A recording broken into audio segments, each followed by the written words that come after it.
A wedding is a great time of joyfulness for the families. It's a very well known fact. Back in the Jewish culture, weddings are not just a one day or a one evening event.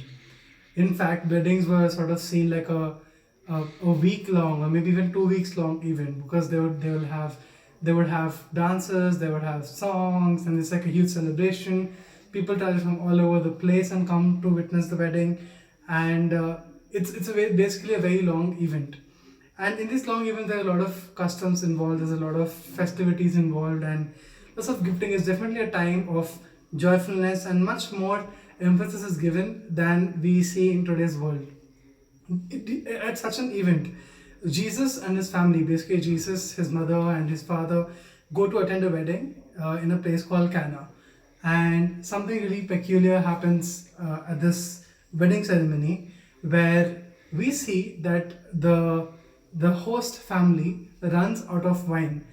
And of course, we know back in the biblical history, wine was a very special thing to their customs. Like they would celebrate anything with wine. There's lots of wine, there's lots of food, there's lots of music also involved.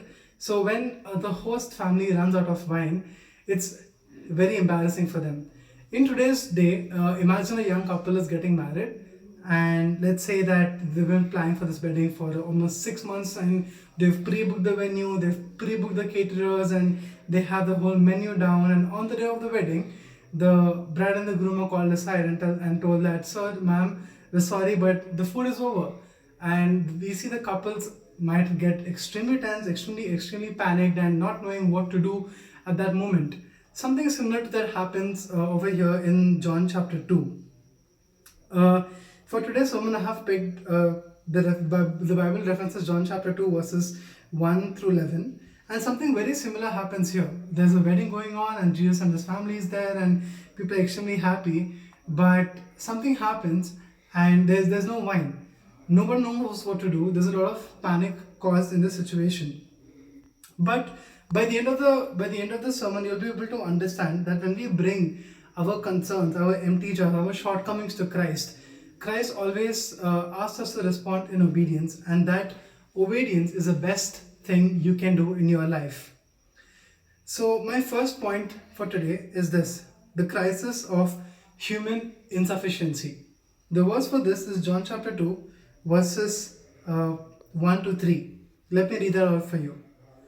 On the third day, there was a wedding at Cana in Galilee.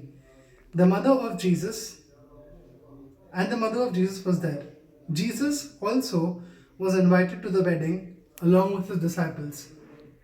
When the wine ran out, the mother of Jesus, Mary, said to him, "They have no wine."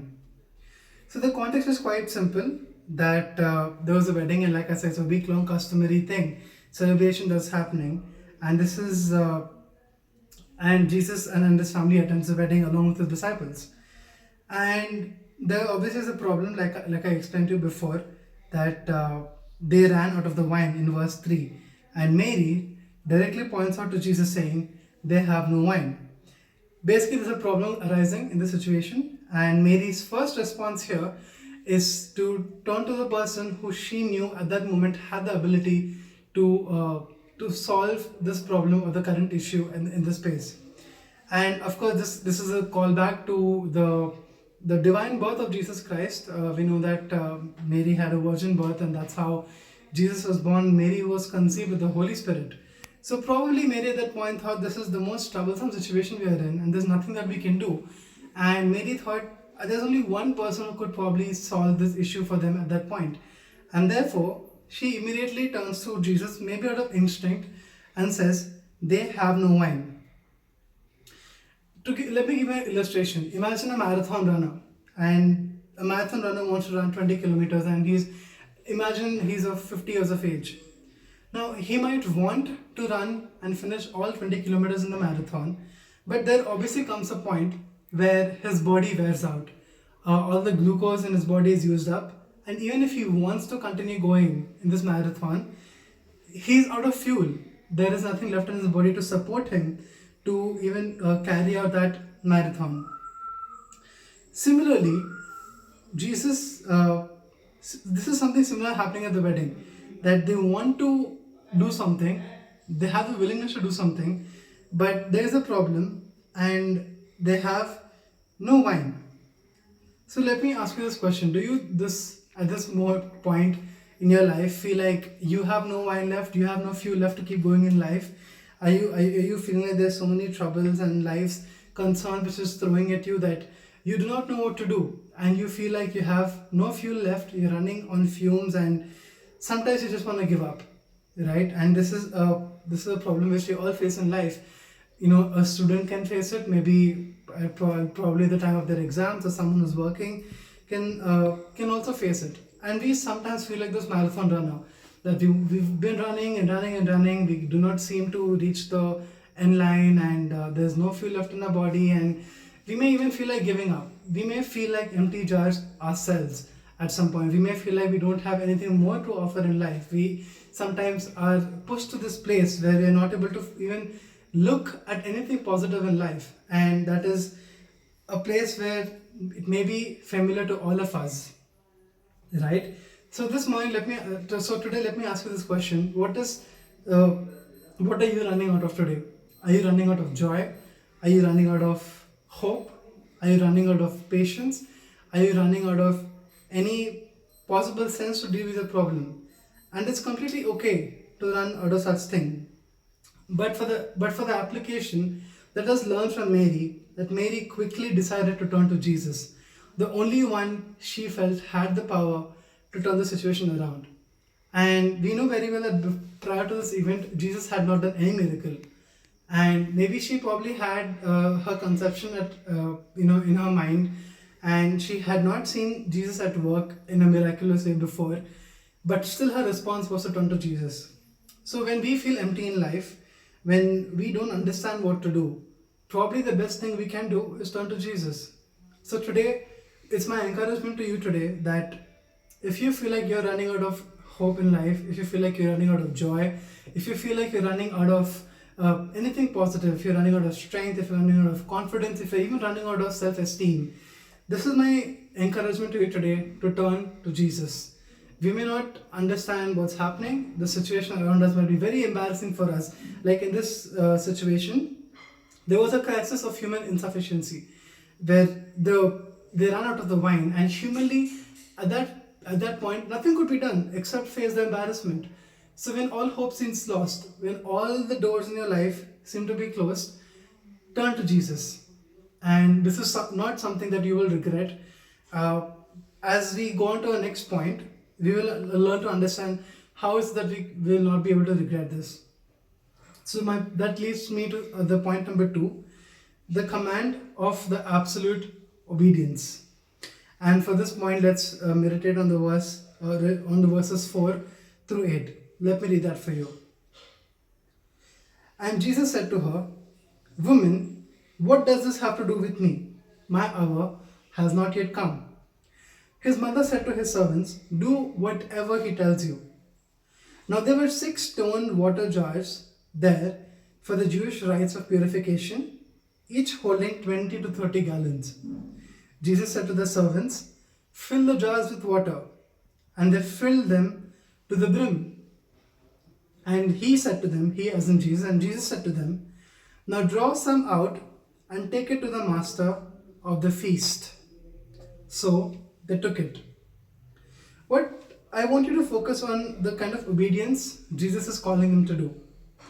Right? Let's review the scenario again. There's a wedding, there's a whole celebration going on. They're probably in the 3rd day or whatever day of the celebration, and the families seems to be having a great time.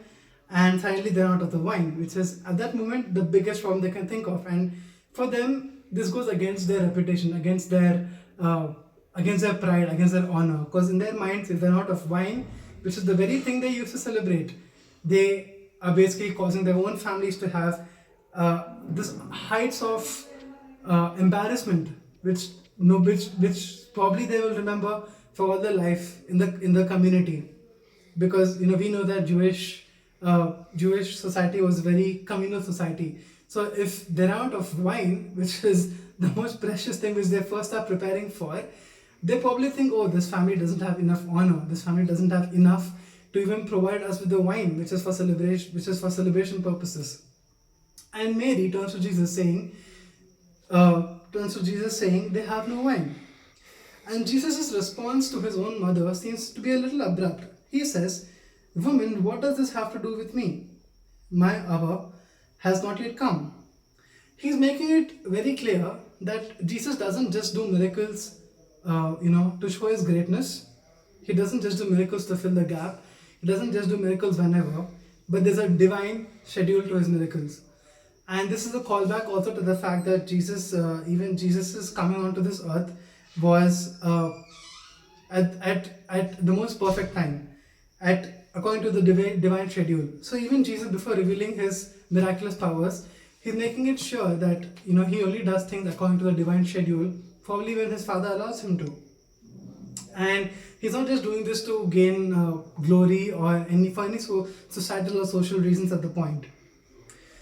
And yet, his mother said to his servants in verse number 5, do whatever he tells you. And this again seems to be an act of faith from Mary's end, because Mary had not yet seen Jesus do any miracles in her life, and yet she tells in faith to his disciples, do whatever he tells you. And there were 6 stone water jars there for the Jewish rite of purification, each hold about 20 to 30 gallons. And Jesus said to his servants to fill the jars with water, right? And they filled them up to the brim. And he said to them, now draw some out and take it to the master, and they took it. This goes against the logical minds. People would have probably thought, what is he trying to do with this kind of, amount of wine? Why is he asking us to fill these jars with water? It makes no sense. It goes against the logic of their mind. They probably thought this is quite reasonable what Jesus is asking them to do. But this is most often what obedience looks like. Jesus might be asking us to do something very simple yet very profound. And this simple yet profound act might be very much illogical to human senses, but in God's eyes, it is the very thing which is important or needed to do. Right? The servants wanted to fix the issue of the wine. They ran out of wine, not out of water. They clearly had enough water to feed. So Jesus is just telling them to do something, let's say, stupid in their eyes. And yet they took it and did it. And Mary is probably being very stern when she tells, do whatever he tells you. And that whatever means, even if it is illogical to your minds, even if you don't make sense out of it, do whatever he tells you. And the people decided to do that.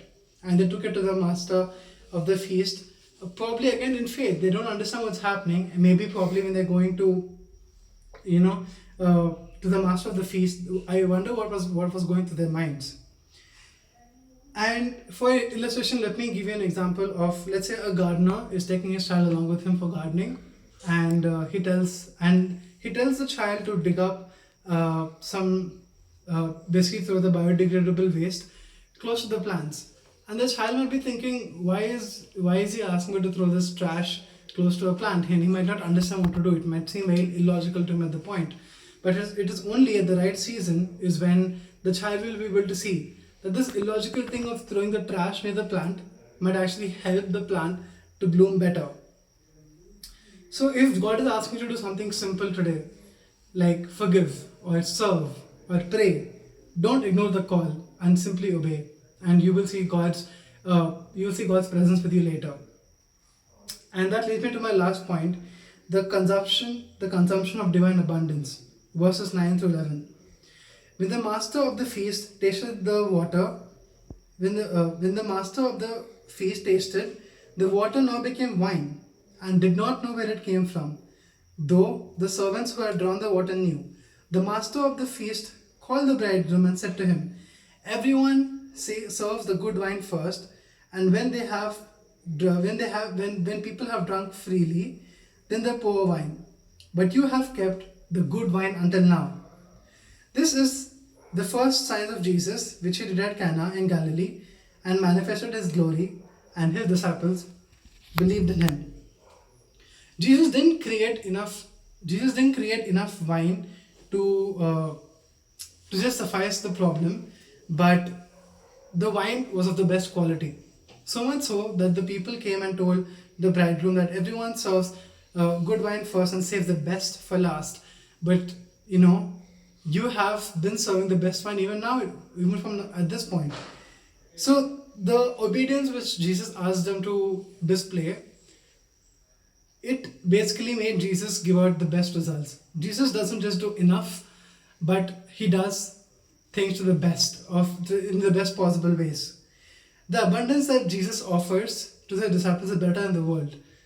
Probably they relied on their worldly sources, but they ran out of wine. But when Jesus offers a solution, and when the people obeyed in faith, we see that this kind of abundance is an everlasting abundance which basically goes beyond their expectations. Imagine a skilled art restorer. He doesn't just restore the broken points in the canvas, but he brings out the underneath beauty of the painting. That is the job of an art restorer. And that's probably what Jesus does. He doesn't just fix the holes or the missing points in our lives, but he makes something beautiful out of them. And Jesus changes our water of religious traditions into the wine of a relationship with the living God. So this is the kind of God we serve, and who's not just asking us to, enjoy the miracle for the sake of it, but this miracle is calling them to take a step forward in their faith. As it says, the last sentence in verse 11, and his disciples believed in him. Jesus was doing this not just, like I said, to fulfill any societal performance or anything like that, but because he was calling his disciples and the people who witnessed this to a deeper form of obedience and deeper form of faith. And that is the point of all miracles in your life. Today we may feel like we're running dry of all our resources. We may be running dry of our finances. We may be running dry of our hope. We may be running dry of the network or contacts we have in our phones. But let's remember this: the abundance which Jesus offers goes beyond all that, and it will never fail to suffice our needs. And what Jesus gives is of the best quality. God's provision is always greater than our need. Though Jesus may call us to obey and to do something very simple or illogical, but the point is this: when we do whatever Jesus tells, we will be able to experience his presence and his provision. We see in verse number 11 where he says that the first of his signs, Jesus did at Cana in Galilee and manifested his glory. You see, in many cultures, people save the best food for the last, for the immediate family to enjoy or whatever. And the fact that Jesus is not just saving the best for last means that Jesus wants to be with you even along the journey. Jesus doesn't want us to go through embarrassment or anything like that, but he's calling us to have a deeper faith in him. When we run out of the things which we feel we're running out of, like hope or confidence or whatever, God is asking us to be filled with the water, with the living waters. When we run out of our earthly wine, let us learn to fill ourselves with the living water which is found in his scriptures. Jesus can take the emptiness from our lives and fill it with completeness and wholeness of joy. And this is the point of the entire sermon. Do whatever Jesus tells you to do today. Even if it feels illogical, even if it feels maybe not so reasonable, it may, cause you to, it may cause you to have faith which is unexplainable. But do whatever he's calling you to do today. And start there. Trust God and do whatever he tells you to do, and you will experience overflowing joy in your life. Thank you.